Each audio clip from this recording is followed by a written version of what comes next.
حكيم زياش كما تعلمون منذ أن تم الإعلان بالانفصال بالتراضي بينه وبين نادي الاتحاد القطري لم يلعب كرة قدم منذ قرابة 10 أشهر.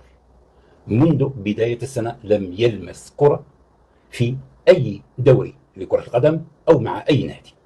الصور التي نشاهدها أحيانا هي لمباريات ودية مع أصدقائه، وهي تهم أكثر كرة القدم في الملاعب الصغيرة 3 ضد 3، 4 ضد 4، 5 ضد 5.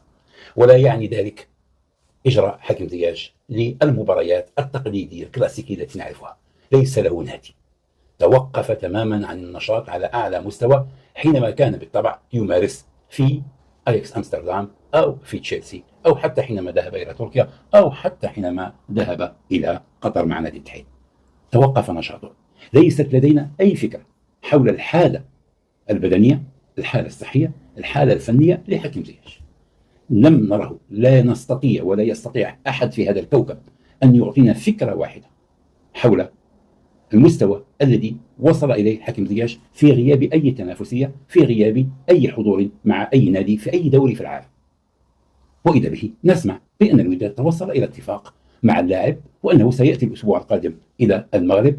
وأكثر من ذلك، بعض المصادر الصحفية كشفت عن قيمة الصفقة، تحدثوا عن 2.5 مليون يورو في موسم واحد، سنة واحدة قابلة للتجديد. نعرف أن القيمة السوقية لحكيم زياش تهاوت بشكل مثير، من لاعب كان في 2019 ب 50 مليون إلى انتقال ب 40 مليون إلى تشيلسي، ثم بعد ذلك نزلت هذه القيمة لتصبح مع جالاتا سراي 2.8 في آخر موسم.